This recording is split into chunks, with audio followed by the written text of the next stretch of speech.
नमस्कार, मैं हूं सत्यपाल और आप देख रहे हैं CWB हिंदी न्यूज। शक संवत 1948 विक्रम संवत 2083 आज चैत्र मास के कृष्ण पक्ष की अमावस्या तिथि और दिन गुरुवार है। तदनुसार अंग्रेजी तारीख 19 मार्च सन 2026 आज अमावस्या तिथि सुबह 6:53 तक रहेगी। उसके बाद प्रतिपदा तिथि प्रारंभ हो जाएगी।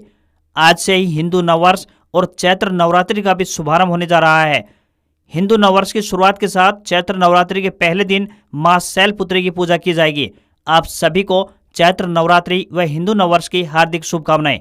सबसे पहले आज की सुर्खियां। हरियाणा के कई जिलों में बारिश, रेवाड़ी में गिरे ओले, बेमौसम बारिश और तेज हवाओं से किसानों की बढ़ी चिंता। बिना नंबर प्लेट के ट्रैक्टर वाले किसान मंडियों में नहीं बेच पाएंगे अब की बार फसलें, हरियाणा सरकार ने लागू की नई व्यवस्था। हरियाणा का राज्यसभा चुनाव कांग्रेस हाईकमान ने सार्वजनिक किए क्रॉस वोटिंग करने वाले विधायकों के नाम। फतेहाबाद के जाखल से खाटू श्याम के लिए शुरू हुई सीधी बस सेवा। हरियाणा सरकार प्रति एकड़ देगी 8,000 रुपए, किसानों को इन फसलों की करनी होगी खेती, बताएंगे पूरी खबर। 2027-28 सेशन में बदलेंगी 10वीं और 11वीं की किताबें, NCERT ने दी जानकारी। आढ़तियों के लिए बड़ी खुशखबरी, गेहूं खरीद पर कमीशन में बढ़ोतरी का मिला तोहफा। Punjab and Haryana bar counselling का चुनाव संपन्न हुआ। रोहतक में 6 मतदान केंद्रों पर 4,166 में से 2,899 मतदाताओं ने डाला वोट। हरियाणा के सरकारी स्कूलों में बच्चों को मिलेंगी बेहतर सुविधाएं, प्राथमिकता से पूरे होंगे ये कार्य। हिसार एयरपोर्ट से चंडीगढ़ जयपुर के लिए उड़ने वाली फ्लाइटों का बदला समय, बताएंगे पूरी अपडेट। आदि कैलाश यात्रा 1 मई से शुरू होने जा रही है। उत्तराखंड में 14,500 फीट ऊंचाई पर खुलेंगे मंदिर के कपाट। LPG eKYC को लेकर फैली अफवाहें गलत, मंत्रालय ने जारी किया स्पष्टीकरण। CBSE 10वीं की दूसरी बोर्ड परीक्षाएं मई में होंगी। परीक्षा में कौन कौन हो सकता है शामिल, बताएंगे पूरी अपडेट। और दिल्ली में ड्राई फ्रूट्स 50% और पैरासीटामोल 47% महंगी हुई। ईरान इजराइल युद्ध से सप्लाई ठप। और अब खबरें विस्तार से।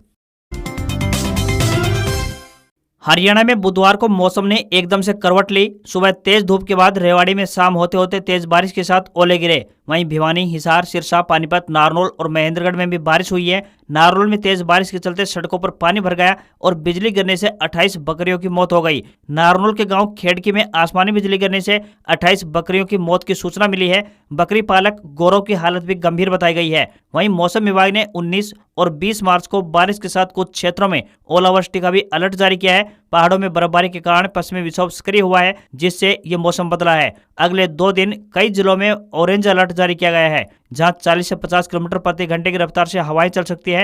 राज्य का सबसे ठंडा स्थान सिरसा रहा, जहां न्यूनतम तापमान गिरकर 10.3 डिग्री सेल्सियस पर पहुंच गया है। तो वहीं हिसार में भी तापमान 11 डिग्री सेल्सियस रिकॉर्ड किया गया। हरियाणा में 28 मार्च से सरसों और 1 अप्रैल से गेहूं की सरकारी खरीद शुरू होने जा रही है। प्रदेश सरकार ने इस संबंध में किसानों के लिए कुछ जरूरी दिशा निर्देश जारी किए हैं, ताकि उन्हें MSP पर फसल बेचने में किसी भी तरह की कोई परेशानी सामने न आए। रबी खरीद सीजन 2026-27 के दौरान मंडियों और खरीद केंद्रों पर किसान द्वारा गेहूं लाने के लिए उपयोग किए जाने वाले वाहन की आवक गेट पर रजिस्ट्रेशन नंबर के साथ फोटो ली जाएगी और बिना रजिस्ट्रेशन नंबर के आवक गेट पास नंबर जारी नहीं किया जाएगा। सीधे शब्दों में कहें तो जिस ट्रैक्टर ट्रॉली पर नंबर नहीं लिखा होगा उसका गेट पास जारी नहीं होगा और उस किसान की फसल MSP पर बिक्री नहीं की जाएगी। मंडी गेट पर बायोमेट्रिक मशीन भी लगाई जाएगी। जिस किसान के नाम पर पोर्टल पर पंजीकरण है, उसे मंडी में एंट्री के समय उस मशीन पर अंगूठा लगाना अनिवार्य होगा। ये व्यवस्था फर्जी गेट पास और बिचौलियों के जरिए होने वाले फर्जीवाड़े को रोकने के लिए की गई है। इसका सीधा मतलब है कि अब घर बैठे फर्जी गेट पास बनाना या फिर किसी और जगह से गेट पास बनवाना संभव नहीं होगा। देश भर के LPG उपभोक्ताओं के लिए एक जरूरी खबर सामने आई है। पेट्रोलियम और प्राकृतिक गैस मंत्रालय ने स्पष्ट किया है कि LPG गैस उपभोक्ताओं के लिए आधार आधारित eKYC अनिवार्य है। हालांकि यह कोई नया नियम नहीं है, इसे पहले से लागू किया गया है और यह नियम उन्हीं ग्राहकों पर लागू होगा जिन्होंने अब तक यह प्रक्रिया पूरी नहीं की है। इसलिए किसी भी अफवाह पर ध्यान न दें। सरकार ने बताया कि जो उपभोक्ता LPG सब्सिडी का लाभ लेना चाहते हैं उनके लिए eKYC अनिवार्य है, अन्यथा उनके खातों में सब्सिडी पर रोक लगा दी जाएगी। इसलिए उपभोक्ताओं से इसे जल्द से जल्द पूरा करने की अपील की गई है। ये प्रक्रिया सरल और तेज है। ऑनलाइन eKYC के लिए आप अपनी LPG गैस सिलेंडर प्रदाता कंपनी का ऐप डाउनलोड कर सकते हैं। साथ ही वेबसाइट वेबसाइट के जरिए भी माई एलपीजी के आधिकारिक वेबसाइट पर जाएं, अपनी गैस कंपनी चुनकर लॉगिन करें, ई-केवाईसी या आधार सत्यापन विकल्प चुनकर ओटीपी या बायोमेट्रिक से सत्यापन को पूरा कर लें। बता दें कि आपको किन किन चीजों की आवश्यकता होगी। तो गैस कनेक्शन से जुड़ा आधार नंबर होना चाहिए, पंजीकृत मोबाइल नंबर और स्मार्टफोन होना चाहिए। हरियाणा में किसानों के लिए एक अच्छी खबर सामने आई है। बता दें कि प्रदेश सरकार द्वारा प्रदेश में जल संरक्षण को बढ़ावा देने और भूमिगत जल स्तर को सुधारने के उद्देश्य से कृषि विभाग की महत्वाकांक्षी योजना मेरा पानी मेरी विरासत योजना चलाई जा रही है। इस योजना के माध्यम से किसानों को धान की पारंपरिक फसल के स्थान पर कम पानी वाली वैकल्पिक फसलें उगाने के लिए प्रोत्साहित किया जा रहा है। प्रदेश सरकार का उद्देश्य ये है कि धान जैसे अधिक पानी खपत करने वाली फसलों के स्थान पर ऐसी फसलें उगाई जाएं जिनमें पानी की कम आवश्यकता हो और किसानों को भी बेहतर आय प्राप्त हो सके। इस योजना के तहत जो किसान धान की फसल को छोड़कर उसके जगह वैकल्पिक फसलों की बुआई करेंगे, उन्हें सरकार की ओर से प्रति एकड़ 8,000 रुपए की प्रोत्साहन राशि प्रदान की जाएगी। इससे न केवल किसानों को आर्थिक लाभ मिलेगा, बल्कि प्रदेश में तेजी से गिरते भूजल स्तर को बचाने में भी मदद मिल पाएगी। इस योजना के अंतर्गत किसान धान के स्थान पर कपास, बाजरा, मक्का, ज्वार, बागवानी फसलें, सब्जियां या खरीफ की दालें व खरीफ तिलहन जैसी वैकल्पिक फसलें उगा सकते हैं। इसके अलावा यदि किसान खेत को खाली भी छोड़ते हैं तो भी उन्हें इस योजना का लाभ दिया जाएगा। इस योजना का लाभ लेने के लिए किसानों को मेरी फसल मेरा ब्यौरा पोर्टल पर ऑनलाइन पंजीकरण करवाना अनिवार्य है। कृषि विभाग के एक अधिकारी ने किसानों से अपील करते हुए कहा कि वे जल संरक्षण के महत्व को समझते हुए धान की खेती की जगह वैकल्पिक फसलों को अपनाएं और सरकार की इस योजना का अधिक से अधिक लाभ उठाएं। हरियाणा में राज्यसभा चुनाव के बाद कांग्रेस पार्टी में मचा घमासान थमने का नाम नहीं ले रहा है। इस चुनाव में कांग्रेस पार्टी की ओर से 5 विधायकों ने क्रॉस वोटिंग की थी।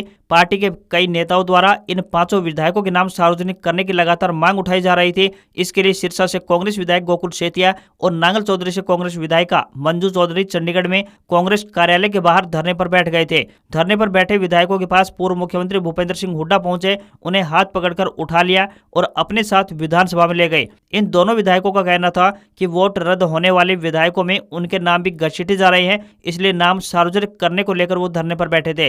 राज्यसभा चुनाव में एक सीट पर जीत हासिल करने के बाद पूर्व मुख्यमंत्री भूपेंद्र सिंह हुड्डा ने कहा था कि क्रॉस वोटिंग और जानबूझकर वोट रद्द करने वाले विधायकों के नाम केंद्रीय नेतृत्व को भेज दिए गए हैं। जल्द ही इनके खिलाफ हाईकमान की ओर से कार्रवाई अमल में लाई जाएगी। उनके इस ऐलान के बाद हर कोई इन विधायकों के नाम जानने को उत्सुक था। दिल्ली में प्रेस कॉन्फ्रेंस को संबोधित करते हुए हरियाणा कांग्रेस के प्रभारी बीके हरिप्रसाद ने क्रॉस वोटिंग करने वाले 4 विधायकों के नाम सार्वजनिक कर दिए हैं। उन्होंने बताया कि नारायणगढ़ से शैली चौधरी, पुनाना से मोहम्मद इलियास, हातिन से मोहम्मद इसराइल और साडोरा विधानसभा क्षेत्र से विधायिका रेणु बाला ने कांग्रेस पार्टी की बजाय निर्दलीय सतीश नांदल के पक्ष में मतदान किया है। पार्टी की डिसिप्लिनरी कमेटी के अध्यक्ष धर्मपाल मलिक ने बताया कि आज इन सभी विधायकों को कारण बताओ नोटिस भेज दिया गया है, जिसका जवाब उन्हें 7 दिन के भीतर देना होगा। बता दें कि रेणु बाला और शैली चौधरी सांसद कुमारी शैलजा के करीबी हैं। इन दोनों को टिकट दिलाने में शैलजा की ही भूमिका रही थी। रिजल्ट के बाद सामने आया था कि 5 विधायकों की तरफ से क्रॉस वोटिंग की गई है। हालांकि कांग्रेस ने 4 ही नाम बताए हैं। Central board of secondary education यानी सीबीएसई के कक्षा 10वीं के दूसरे बोर्ड एग्जामिनेशन की शुरुआत मई में होगी। इसके लिए बोर्ड ने सभी स्कूलों से स्टूडेंट्स की लिस्ट मंगवा ली है। इस साल सीबीएसई की तरफ से कक्षा 10वीं के स्टूडेंट्स के लिए 2 बोर्ड एग्जामिनेशन रखने का निर्णय लिया गया है। ऐसा इसलिए किया गया है ताकि स्टूडेंट्स को अच्छा परफॉर्म करने के लिए 2 चांसेस मिल सके और उनका स्ट्रेस कम हो सके। 10वीं के पहले बोर्ड एग्जाम 10 मार्च को समाप्त हो चुके हैं। अब दूसरे बोर्ड एग्जाम की तैयारी की जा रही है, जो पहले एग्जाम के रिजल्ट के बाद यानी मई में आयोजित होंगे। जो स्टूडेंट्स दूसरे एग्जाम में शामिल होना चाहते हैं उनकी एलओसी यानी लिस्ट ऑफ कैंडिडेट 3 फेज में भरी जा सकेगी। पहले फेज की बात करें तो एलओसी 18 मार्च से 31 मार्च 2026 तक भेजी जाएगी। परीक्षा की फीस रिजल्ट आने के अगले दिन से 5 दिन के अंदर भर सकते हैं। सीबीएसई की ओर से सभी स्कूलों के हेड को कहा गया है कि जो भी दूसरे बोर्ड परीक्षा में शामिल होना चाहते हैं उनकी लिस्ट पहले फेज में भेजें, ताकि बोर्ड को एडवांस में तैयारी करने का वक्त मिल पाए। स्टूडेंट्स रिजल्ट के बाद भी परीक्षा देने का निर्णय ले सकते हैं। अगर इस बारे में बात करें कि दूसरी बोर्ड परीक्षा में कौन कौन शामिल हो सकता है, तो बता दें कि पहली बोर्ड परीक्षा में पास होने वाले स्टूडेंट्स जो मैथ्स, साइंस, सोशल साइंस और लैंग्वेज में किन्हीं भी 3 सब्जेक्ट में अपनी परफॉर्मेंस इंप्रूव करने के लिए वे दूसरी परीक्षा में शामिल होने की परमिशन मिलेगी। जिन्होंने 3 या फिर उससे ज्यादा सब्जेक्ट में पहले बोर्ड एग्जाम नहीं दिए हैं तो उन्हें दूसरे बोर्ड परीक्षा में बैठने का मौका नहीं दिया जाएगा। इन स्टूडेंट्स को क्लास को रिपीट करते हुए फरवरी 2027 से शुरू होने वाली परीक्षा में ही बैठने की अनुमति मिलेगी। जिनका पहली परीक्षा में कंपार्टमेंट आएगा वे दूसरी परीक्षा में शामिल हो पाएंगे। हरियाणा के हिसार जिले में स्थित एकमात्र महाराजा अग्रसेन एयरपोर्ट से संचालित फ्लाइट सेवाओं में बदलाव किया गया है। बता दें कि प्रदेश के नागरिक उड्डयन क्षेत्र में महत्वपूर्ण बदलाव करते हुए हिसार एयरपोर्ट से संचालित जयपुर और चंडीगढ़ के लिए फ्लाइट सेवाओं की टाइमिंग में परिवर्तन किया गया है। ये नई समय सारणी 30 मार्च से लागू होने जा रही है, जिसे समर शेड्यूल के हिसाब से तैयार किया गया है। अब चंडीगढ़ जाने वाली फ्लाइट सप्ताह में 2 दिन उड़ेगी। पहले इसका समय 3 दिन का था। नए शेड्यूल के अनुसार इसे सोमवार और बुधवार को उड़ाया जाएगा। इसी तरह हिसार से जयपुर 2 दिन फ्लाइट शनिवार और बुधवार को संचालित होती थी, लेकिन अब ये सोमवार और बुधवार को उड़ान भरेगी। इस टाइमिंग का बदलाव जम्मू और अहमदाबाद फ्लाइट के कारण किया गया है। अभी इनका शेड्यूल जारी नहीं किया गया है, बल्कि चंडीगढ़ और जयपुर की फ्लाइट को ही आगे एक्सटेंड करने की योजना एयरलाइन कंपनी बना रही है, ताकि उसी जहाज को चंडीगढ़ से जम्मू और जयपुर से अहमदाबाद ले जाया जाए। अब महाराजा अग्रसेन एयरपोर्ट से हवाई सेवाओं में विस्तार भी होने जा रहा है और 16 अप्रैल से जम्मू और अहमदाबाद के लिए भी फ्लाइट शुरू होने की संभावना जताई जा रही है। इन शहरों के लिए सीधी उड़ान शुरू होने से व्यापार और पर्यटन को बढ़ावा मिलेगा। खासतौर पर अहमदाबाद रूट उद्योग और व्यापारिक गतिविधियों के लिहाज से इन सेवाओं को अहम माना जा रहा है, जबकि जम्मू रूट पर्यटन यात्रियों के लिए उपयोगी साबित होगा।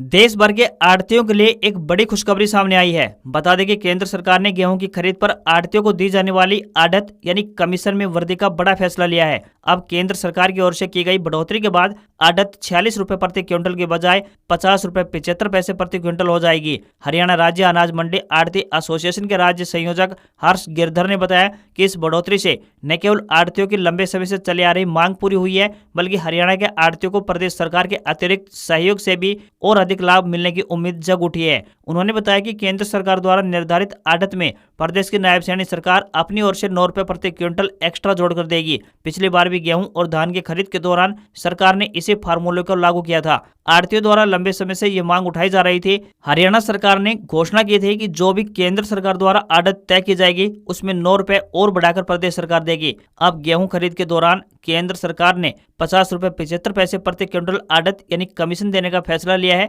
प्रदेश सरकार भी यदि अपनी ओर से इसमें 9 रुपए और एक्स्ट्रा जोड़कर देगी तो आढ़तियों को कुल मिलाकर 59 रुपए 75 पैसे प्रति क्विंटल के हिसाब से आढ़त मिलेगी।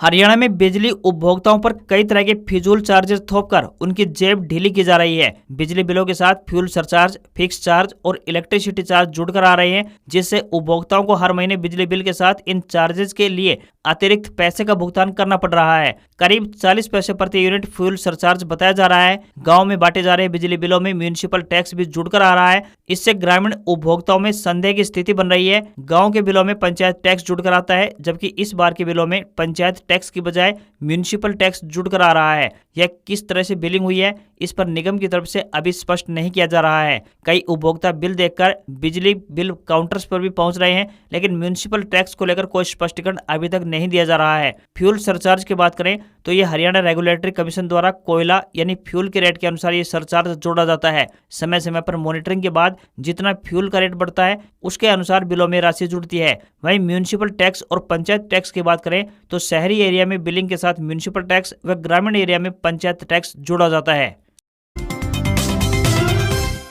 हरियाणा परिवहन विभाग द्वारा यात्रियों को बेहतर यातायात सुविधा उपलब्ध करवाने के उद्देश्य से साथ लगते राज्यों के प्रमुख धार्मिक एवं पर्यटन स्थलों के लिए सीधी बस सेवा शुरू कर यात्रियों को न केवल सुविधा प्रदान की जा रही है, बल्कि उनसे उनका सफर भी आरामदायक हो रहा है। इसी कड़ी में फतेहाबाद जिले से खाटू श्याम मंदिर जाने वाले श्रद्धालुओं के लिए बड़ी खुशखबरी सामने आई है। फतेहाबाद रोडवेज डिपो द्वारा उपकेंद्र जाखल से खाटू श्याम के लिए सीधी बस सेवा की सुविधा शुरू की गई है। जाखल बस स्टैंड से यह बस रोजाना सुबह 10:30 बजे रवाना होकर 11:35 पर टोहाना, दोपहर 1:20 पर हिसार, दोपहर 3:20 पर राजगढ़, शाम 4:50 पर चूरू, शाम 5:50 पर फतेहपुर, शाम 6:50 पर लक्ष्मणगढ़ और रात 7:10 पर सिक्कर होते हुए रात 8 बजे खाटू श्याम पहुंच जाएगी। इसी तरह वापसी में रात्रि ठहराव के बाद अगली सुबह खाटू श्याम से सुबह 9 बजे रवाना होगी और दोपहर 12:20 पर चूरू और दोपहर 3 बजे हिसार पहुंचेगी। यहां से रवाना होकर बस शाम को 5:50 पर जाखल बस स्टैंड आगमन करेगी। फिलहाल इस बस को 14 दिनों के लिए प्रायोगिक तौर पर शुरू किया गया है।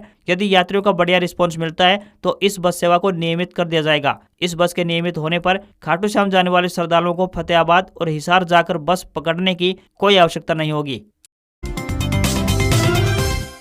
अब हरियाणा के सरकारी स्कूलों की सूरत जल्द बदलने वाली है। बता दें कि सरकार ने सरकारी स्कूलों की छोटी मोटी मरम्मत और बुनियादी सुविधाओं को तुरंत सुधारने के निर्देश जारी किए हैं। इस संबंध में शिक्षा विभाग ने सभी जिला प्राथमिक शिक्षा अधिकारियों और स्कूलों प्रमुखों को स्पष्ट आदेश दिया है कि वे ऐसे कार्यों को प्राथमिकता के आधार पर जल्द पूरा करें। शिक्षा विभाग द्वारा दी गई जानकारी में बताया गया है कि आयोजित समीक्षा बैठक में कई स्कूलों में पेयजल, शौचालयों और सफाई व्यवस्था की खराब स्थिति सामने आई थी। इसके अलावा टूटी दीवारें, जर्जर बाउंड्री, कूड़े के ढेर और जल भराव जैसी समस्याएं भी चिन्हित की गई हैं। इन कमियों को दूर करने के लिए स्कूल प्रमुखों को निर्देश दिए गए हैं कि वे तुरंत प्रभाव से इन समस्याओं की पहचान कर मरम्मत कार्य शुरू करवाएं। इन कार्यों का खर्च चाइल्ड वेलफेयर फंड से किया जा सकता है और इसके लिए मुख्यालय से अनुमति लेने की आवश्यकता भी नहीं होगी। यदि किसी स्कूल में फंड की कमी है तो वह अपना प्रस्ताव जिला शिक्षा अधिकारी के माध्यम से मुख्यालय को भेज सकते हैं। इसके साथ ही जिला शिक्षा अधिकारियों और जिला मौलिक शिक्षा अधिकारियों को इन कार्यों की नियमित निगरानी करने और साप्ताहिक रिपोर्ट प्रस्तुत करने के भी निर्देश दिए हैं।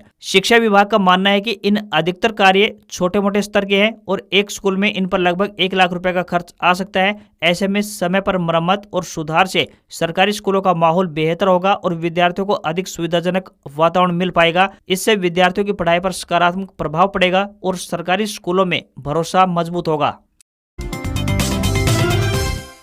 भारतीय जीव जंतु कल्याण बोर्ड बल्लभगढ़ की तरफ से मल्टीटास्क स्टाफ के पदों पर भर्ती के लिए आवेदन मांगे गए हैं। जो भी उम्मीदवार इन पदों पर आवेदन भेजने के इच्छुक हैं वे ऑफलाइन माध्यम से अपने आवेदन भेज सकते हैं। किसी भी वर्ग के उम्मीदवारों को कोई भी आवेदन शुल्क नहीं देना होगा। इन पदों के लिए आवेदक 10वीं पास होने चाहिए। न्यूनतम आयु 18 वर्ष और अधिकतम आयु 25 वर्ष तय की गई है। आवेदन करने की अंतिम तिथि 31 मार्च है। सैलरी 18,000 रुपए से लेकर 56,900 रुपए पर मंथ मिलेगी। उम्मीदवारों से विनम्र निवेदन है कि भर्ती के लिए आवेदन करने से पहले आधिकारिक विज्ञापन अवश्य चेक कर लें।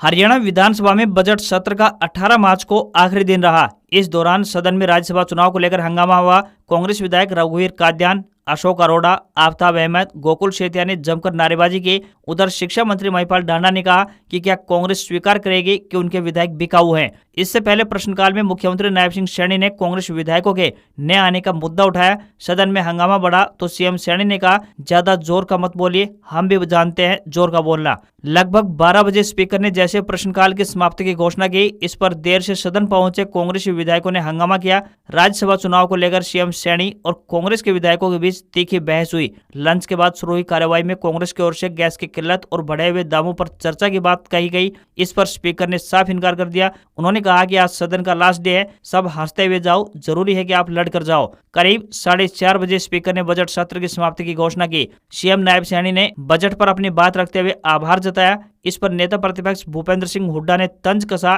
कि इस बजट में कुछ भी नहीं था। इसके बाद जय जय हरियाणा गीत और राष्ट्रगान से सत्र का समापन हुआ। देश के कई हिस्सों में पिछले 3 दिनों से आंधी बारिश और ओले गिरने का दौर जारी है। आईएमडी के मुताबिक 18 मार्च से स्ट्रॉन्ग वेस्टर्न डिस्टर्बेंस यानी पश्चिमी विक्षोभ एक्टिव हो रहा है। बुधवार शाम को दिल्ली के कई इलाकों में आंधी और बारिश हुई है, तो वहीं हरियाणा के चरखी दादरी समेत कई शहरों में बारिश हुई। इसके अलावा हिमाचल के मनाली में शाम को ताजा बर्फबारी हुई है। जम्मू कश्मीर, लद्दाख और हिमाचल प्रदेश के ऊंचाई वाले इलाकों में मंगलवार को भी बर्फबारी हुई। कठुआ के सरथल, हिमाचल प्रदेश के कुल्लू और लाहौल स्पीति में बर्फबारी जारी है। उत्तराखंड के बद्रीनाथ धाम में बुधवार सुबह बर्फबारी हुई। वहीं उत्तराखंड के चमोली में बुधवार सुबह बर्फबारी के बाद पहाड़ की चोटियां सफेद हो गई। लाहौल और स्पीति के रासिल गांव में बर्फ से ढके हुए घर नजर आए। यहाँ एक बार फिर तापमान घट गया है। हिमाचल प्रदेश के कुल्लू में सोलंग घाटी में बर्फबारी के बाद पर्यटकों की संख्या बढ़ने लगी है, तो वहीं लद्दाख में तापमान में भारी गिरावट के कारण द्रास बर्फ की मोटी चादर से ढक गया। आज यानी 19 मार्च को बात करें तो हिमाचल प्रदेश, जम्मू कश्मीर और उत्तराखंड में हल्की से मध्यम बारिश और बर्फबारी की संभावना जताई गई है, जबकि हिमाचल प्रदेश में कुछ जगहों पर भारी बारिश या बर्फबारी की संभावना है। उत्तराखंड, पंजाब, हरियाणा, चंडीगढ़ और राजस्थान में गरज चमक के साथ ओलावृष्टि हो सकती है। इन इलाकों में 40 से 50 किलोमीटर प्रति घंटे की रफ्तार से तेज हवाएं चलने का अनुमान लगाया गया है, तो छत्तीसगढ़ में भी कुछ जगहों पर ओलावृष्टि की संभावना है। वहीं 19 और 20 मार्च को लगभग पूरे राजस्थान में अलर्ट जारी किया गया है। इस दौरान ओले भी गिरेंगे। दरअसल उत्तर भारत पर एक्टिव हुए वेस्टर्न डिस्टर्बेंस का असर राजस्थान पर साफ तौर पर दिखाई देगा।